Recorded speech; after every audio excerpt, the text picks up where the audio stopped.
Hello and welcome back. It's Scott.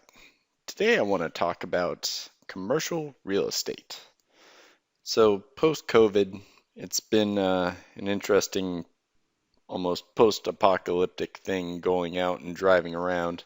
I work from home, many work from home, at least at this point. But for those that are driving around, you may notice something. There is a trend out there. This trend has been extended since the retail apocalypse, where Amazon and Walmart and other things have started killing off the majority of retailers out there. But if you look around, you'll also see a lot of the lodgings are closed, a lot of the restaurants are closed, just numerous open vacant real estate all over the place, and yet we're building like crazy. So back in 2020, October, so this was well into the pandemic, banks may have to brace for heavy losses in commercial property prices as they plunge. Moving forward into 2021, commercial mortgages are the lowest in history. Now, is that behind us? Not behind us? It's a good question. Uh, we are definitely moving towards, as the Fed opened up the coffers and changed the equation, they definitely moved the needle on allowing people to get loans. Well, but what about the Fed worries that low transactions may mask falling CRE, so commercial real estate, valuations? So how do you know what a commercial property is worth? Especially if you had no tenant, or maybe the tenant's been getting government assistance just to be open. Is there a real even way to understand what the value of that property is at this moment? So looking at the Fed's information here on commercial and industrial loans, you see something that is unlike anything in this over 70-year history.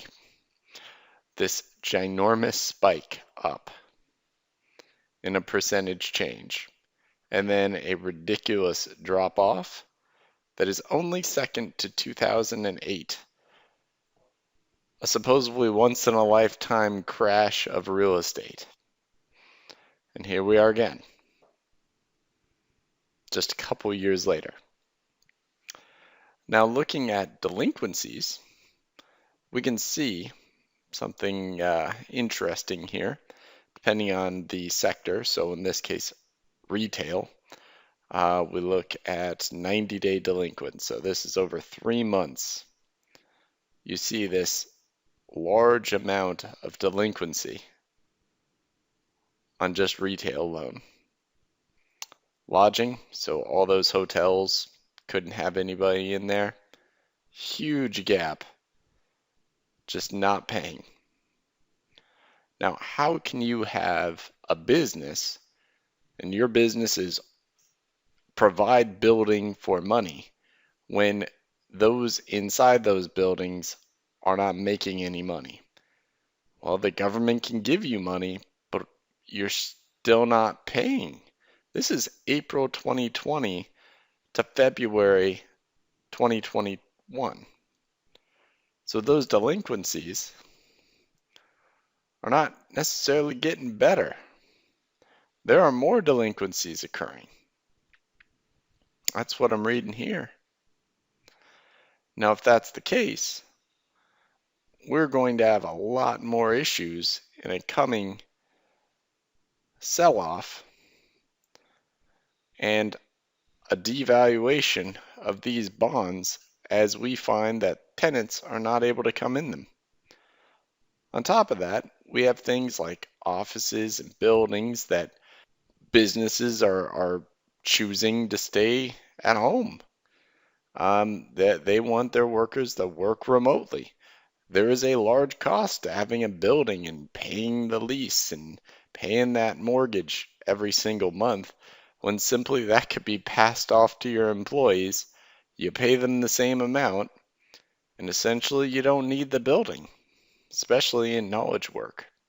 Now, what's interesting is here at the Federal Reserve, we just stopped reporting delinquencies after 2020 quarter four. So strangely, we have enough information going way back in history, but we just decided to opt out of our quarterly reporting. Would have went somewhere right here. That way we could have seen how delinquent things are according to the government. But as we saw, maybe the Fed is a little worried about that number. Now, what's really interesting is that the commercial real estate prices, they've dipped a little and then they bounce back up. But this does not look like a 2008 property crash. So why would the prices not drop? Well, if we've allowed the tenants to stay in there and we've allowed deferral of mortgages and maybe the lease holders want to extend that out and give some grace, tack it on to the end, maybe you can stay in there for a few extra months or even a year. But can we do that for any prolonged period of time before we see some type of decline in the actual prices of real estate, especially if the supply is actually increasing because people are staying at home? Another interesting factor, this is pre-pandemic rates for different types of businesses. So this is just kind of a standard rate that you would get on a business loan.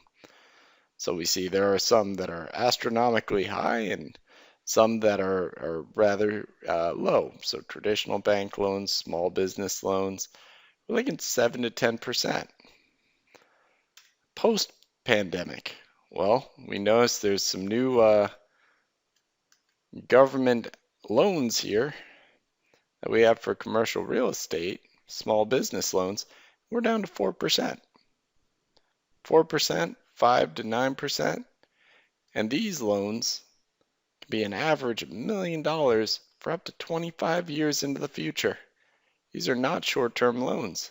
This could be 7 years, 10 years, 25 years.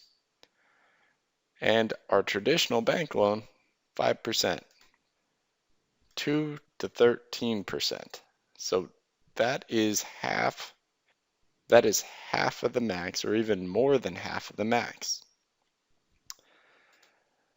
So commercial real estate, according to the interest rates here, is looking like it's going to be pretty beat up in the coming future. So I'm just reporting this to give you guys a perspective that's not being talked about. But if you imagine the first wave was COVID, and then we printed money to fill in the holes of where COVID is, there's still aftermath of COVID that may be the financial crisis number 2 that's going to come up, because money typically delays when that actually occurs. So it might just seem like a big surprise when commercial real estate just crashes through the floor. That not only means the bondholders of that commercial paper, those bonds go valueless, so that's a lot of money.